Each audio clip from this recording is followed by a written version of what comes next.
Hello and welcome to the Australians Money Puzzle podcast. I'm James Kirby, the wealth editor at the Australian. Well, welcome aboard, everybody. It's funny enough, just immediately after our show last week, we got the remarkable news about the tax cuts.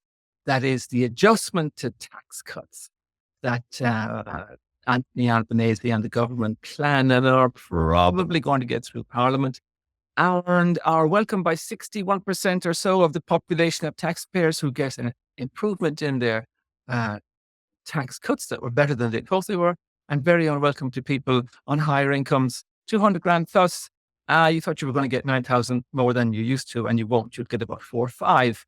That's why Anthony Albanese got booed at the tennis from all those people who are on more than 200,000 a year sitting around the centre court. Now, this morning, the Australian colleague of mine, Mackenzie Scott, did a really interesting story. When I covered the issue, tax cuts, with thinking about property and what it meant for property, I really thought it was marginal in that I just thought, well, perhaps those upper earners will return to negative gearing, a little bit more negative gearing perhaps than we might have thought, for the simple reason that they're paying more tax than we might have thought. It was a report this morning from PropTrack, and it's really interesting in that it shows that mortgage stress is now a very, very big issue, and it's an issue at a level of the property market you would never think. And that has impact for everybody in property, including what's going to happen with property prices. Extraordinary. I mean, Sydney, as always, way ahead there in that they reckon you have to make 200,000 after tax per household not to be in mortgage stress. The average mortgage on the average house, 150,000 after tax, folks, in Melbourne not to be in mortgage stress. The household must make if you had an average house on an average loan. So you know the prices in those cities. To discuss this and other things, I welcome back to the show Cameron Kusher, who is the research director at REA and at PropTrack, which is actually the research arm. How are you, Cameron? Well, thanks, James. How are you? Good, thank you. Safely ensconced in Brisbane this morning, away from the horrors of the upper reaches of our property market, or some of the more extreme tensions. And Brisbane, of course, starting to kick, I see, this year and last year, which is great to hear for everyone there in the market. But let's just have a look at this straight away about the tax cuts for property investors. And we'll just deal with that central one first of all. Your report this morning, I got to say to you, I struggle to believe that you have to make 200,000 household income after tax not to be in mortgage stress in Sydney. Sorry, but Yeah, no. Look, I think there's a couple of things here. Firstly, it's based on what a property currently costs. So most people don't have a mortgage based on that current price. So that's going to mean that there's fewer people in mortgage stress. And I think the other point to make is a lot of people coming into the market, particularly for the first time at the moment, wouldn't be buying the median priced property. They'd be buying a lower priced property. But I guess looking at it holistically, it does highlight that given how high property prices are and given how much interest rates have increased over the last couple of years, that it is increasingly difficult to enter the market, especially for people that are on lower incomes. And as you said from the outset there, after tax, someone that would buy the median priced property in Sydney, which is just over $1 million at the moment, their mortgage repayments per month would be just over $5,000.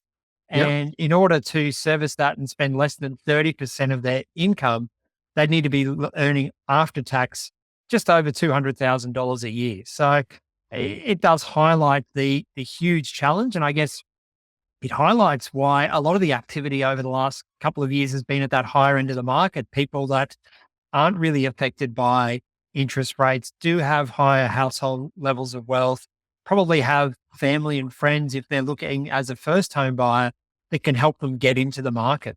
Yeah. But just looking at those figures then, and even let's just take, Melbourne similarly. In Melbourne, the average was $760. That's $3,700 a month on your mortgage. And that means you have to make 150 grand after tax not to be in mortgage stress. Now, I know the numbers, and the numbers for the number of people in Australia who are on the tax band of 180 is about 1.1 million. That's 180, and their salary is after tax. So, Carol, what I'm saying is we either have to redefine mortgage stress, or the vast majority of the population in real terms are in mortgage stress. Who pay? Yeah, I think it's a good point there. And I would say to you that, people typically look at if you're spending more than 30% of your household income, you're in mortgage stress.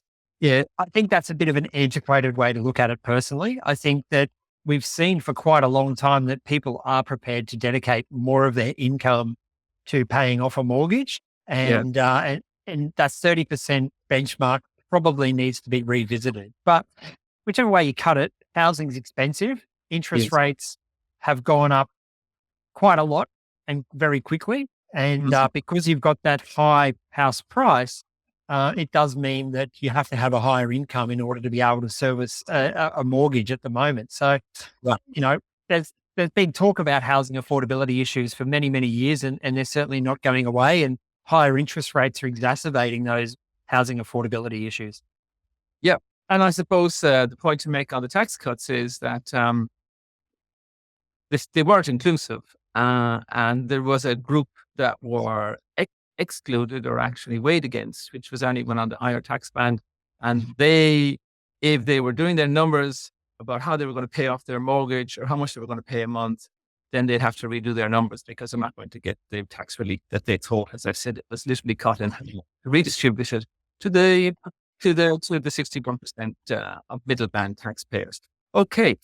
The other point I thought about the tax cuts was that it might that they're that the fact that they were only half as good as a million people thought they were going to be means that that portion of the population might go back to negative gearing to get the tax deductions. What do you think of that theory? Look, I think that's very likely. I mean, we've already seen over the last 12 months a big ramp up in lending to investors. I think it's up about 25% Yeah. from where it was a year ago.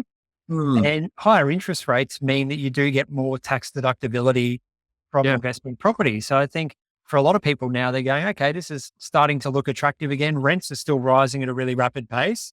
And I think the challenge for negative gearers is historically a lot of people wanting to negatively gear have bought brand new properties. There's not a lot of investment grade or investment quality brand new properties being built. A lot of the new apartments in particular being built at the moment are larger 2 bedrooms and 3 bedroom product, which is targeted at the owner occupier. There's not so much 1 and 2 bedroom stock being built anymore. And, at the price point that developers are seeking for these 2 and 3 bedroom product, it probably doesn't stack up from an investment perspective. But when you go and talk to property developers, the feedback I get is, given how much it costs to build at the moment and how expensive labor is, we Yes. basically can't make a profit building a 1 bedroom apartment anymore. Yeah. Right. Right. And is there stats to show that the one bedroom is fading as a item within the overall landscape there? Yeah, so we track what's on the market at the moment, what's advertised on our website on realestate.com.au at the moment for brand new properties. Yeah. And certainly at the moment in most cities, the bulk of the stock is in 2 and 3 bedroom product. But if we Right. look at things on an inquiry per listing basis or a view per listing basis, 1 bedroom stock is what's getting the most views. So there's certainly a lot of people wanting 1 bedroom stock, but there's Yeah. a very finite supply of that 1 bedroom new Yeah, apartment. that's interesting. Do you think that's going to keep going, or is it like just a reflection of the moment we're in? Look, I think it's going to continue. I think the developers are going to have to try and find a way to make that 1 bedroom stock stack up, which isn't just making it more expensive because people are quite price sensitive. And one of the biggest challenge for property developers at the moment is because material prices have gone up so much and because labor costs have gone up so much, it's a hard sell for new housing at the moment because a lot of people are looking at what does an existing property cost and what does a new property cost. There's always a premium there, but that premium is much wider than it typically is. So it is a hard sell for property developers at the moment. Okay, very good. That's very interesting.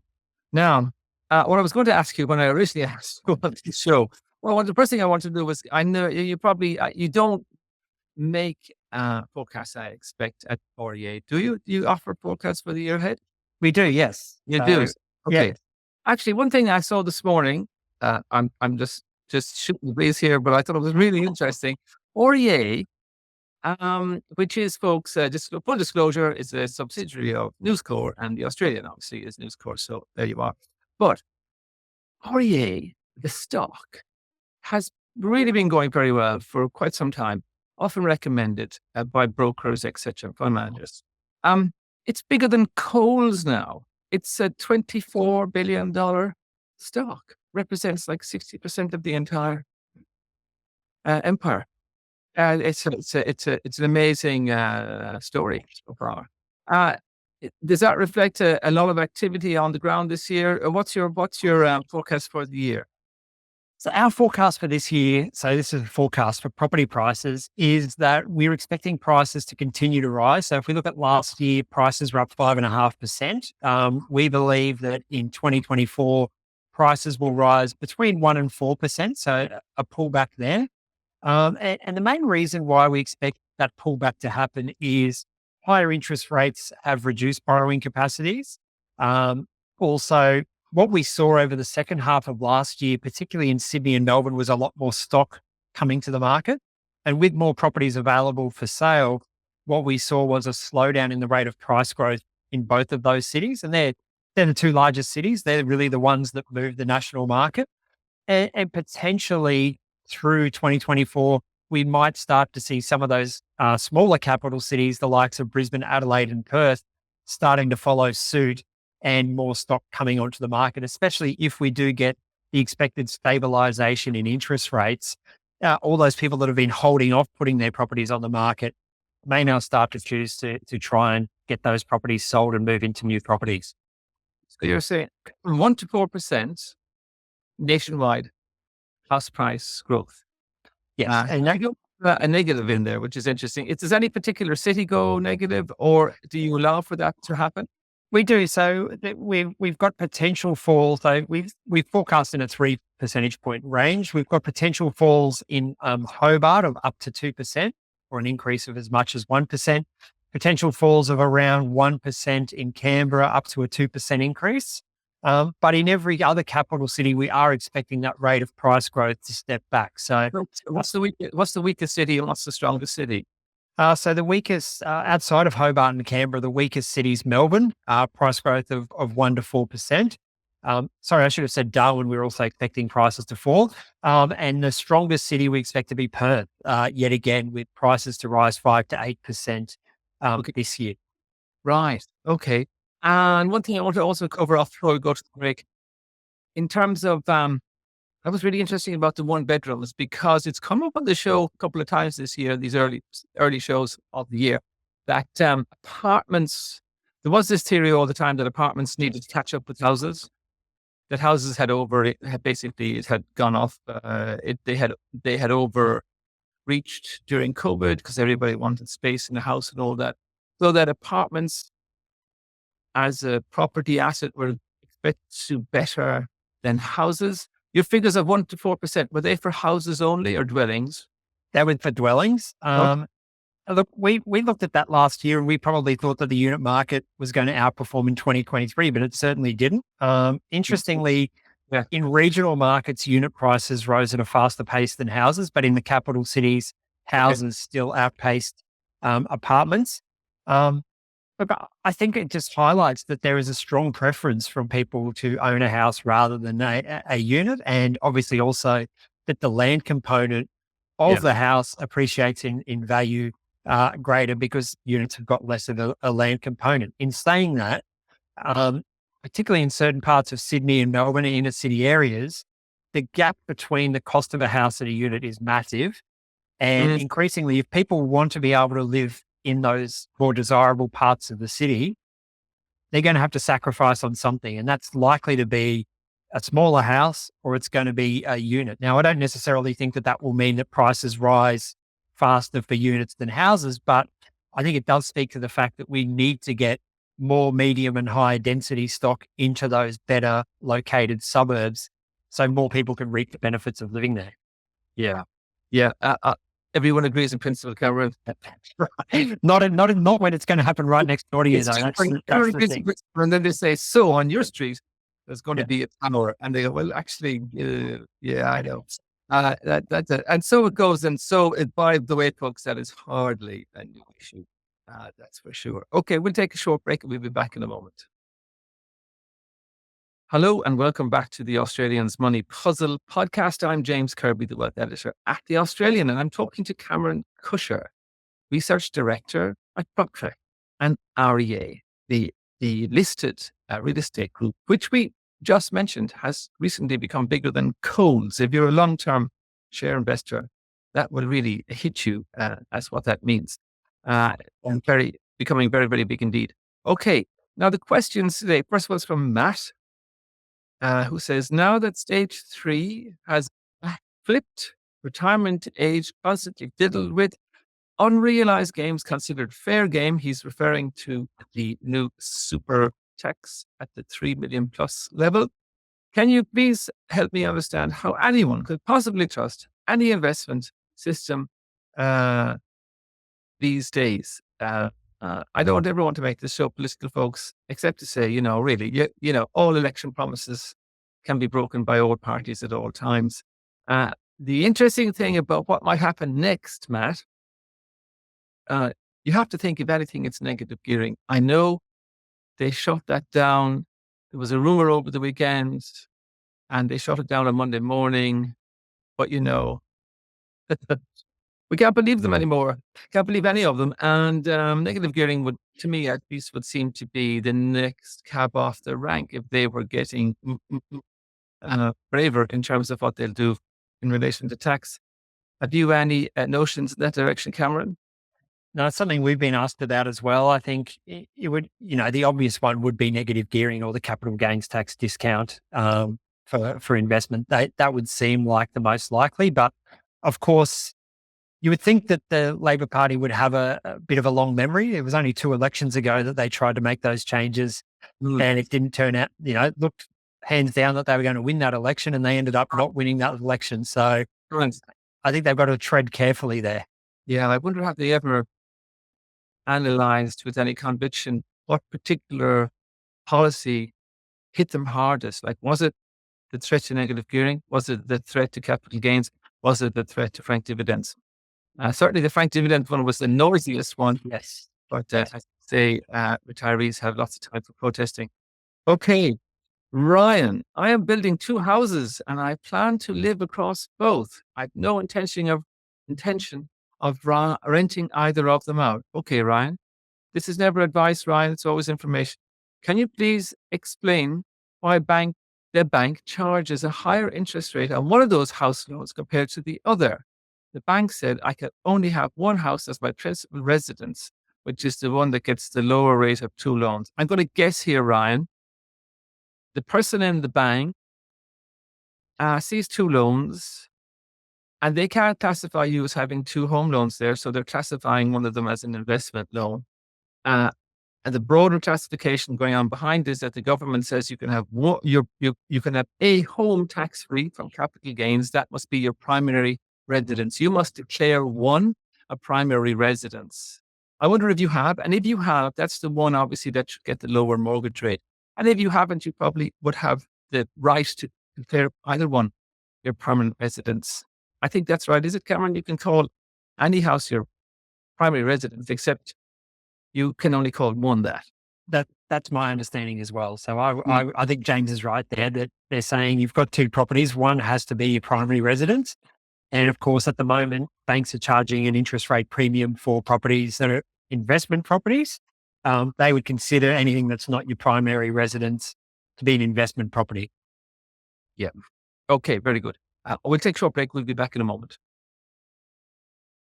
Hello, welcome back to the Australians Money Puzzle podcast. I'm James Kirby, wealth editor at The Australian, talking to Cameron Kusher of REA and the PropTrack Group. Hey, just back on that issue about the primary residence and all that, and Ryan, wondering why one house was costing more than the other. Imagine if they could be two houses beside each other and they'd be worth the same price, but the bank would charge more for the one that's an investment property. That wasn't always the case, right? There was a time they didn't distinguish. And when they broke it out, and is that like forever now that investment property will always cost more on the rate will always be higher? Because you made the point to me one time that it shouldn't be the case.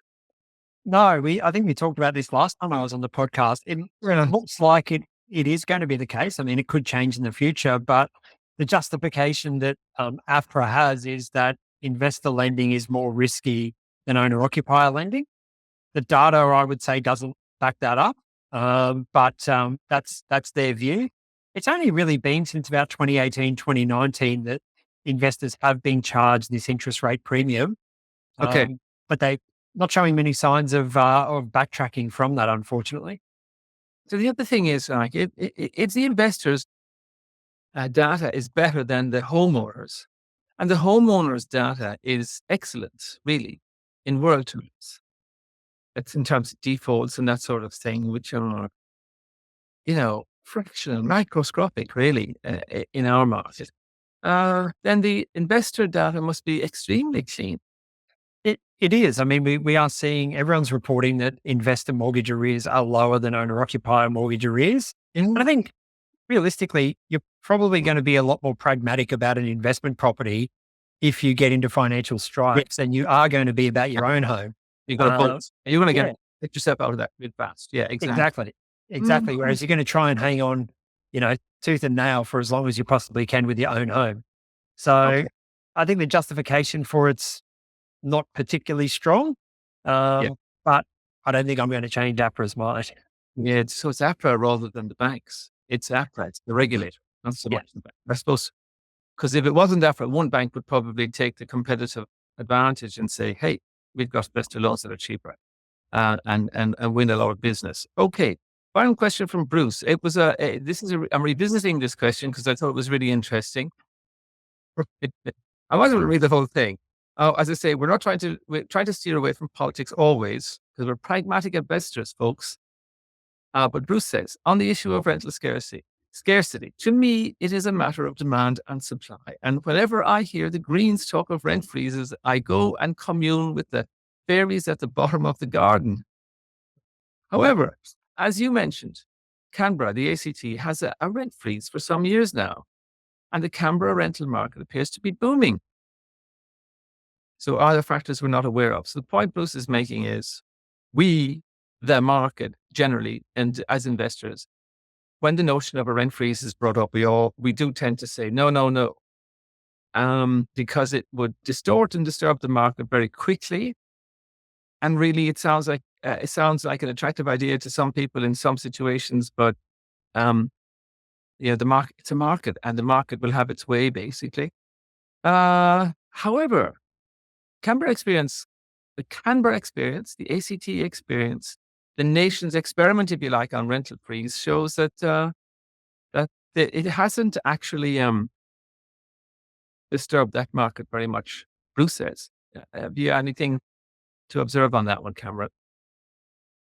I don't think what Bruce has said is actually quite right. So if we have a look over the past 12 months, rent in Canberra are actually unchanged. And the rate of rental growth has slowed from 5.2% annual growth in 2022. So there has been a slowdown in rental increases in Canberra. If we look at the amount of stock on the market in Canberra, the number of properties available for rent is 1% lower than it was a year ago, but it's up 32.7% from the decade average. So Canberra is actually seeing quite weak rental growth conditions, certainly compared to the major capital cities. Now, I think partly that is the limitations on how much you can lift rents by, but I think that the biggest story here is the supply of rental stock has increased dramatically. There has been a lot of medium and high density housing construction over the last 10 to 15 years in Canberra, affording people a lot more choice. And of course, in Canberra, a lot of people, it's a very transient population. A lot of people go and work in Canberra for a few years. don't necessarily put down roots there. So they do rely quite heavily on the rental market. So we are seeing a more stable rental market in Canberra. In saying that, Canberra is still a very expensive place to rent. Your median rent in Canberra at the moment is still, $610 a week. So it's not like it's cheap, but it's certainly not escalating like we're seeing in the major capital cities. Okay. Very, very interesting. Always good to look at the numbers, and you happen to have them you of all people really have them in that database there. Okay. Terrific. Thank you very much. That was really interesting. Always good to talk to you, Cameron. Great value. Nice to have you on the show. We'll talk again. Thanks very much, James. Hey, and thank you everybody for listening into today's show. I will touch off tax cuts on the wider investment spectrum on Thursday when I talk to Will Hamilton, financial advisor, and we'll have a look at the broader implications right across the market. Until then, we'll talk soon and keep those emails coming. Lovely to have them. So thanks again for listening, and we'll be back next week with The Money Puzzle. Talk to you soon.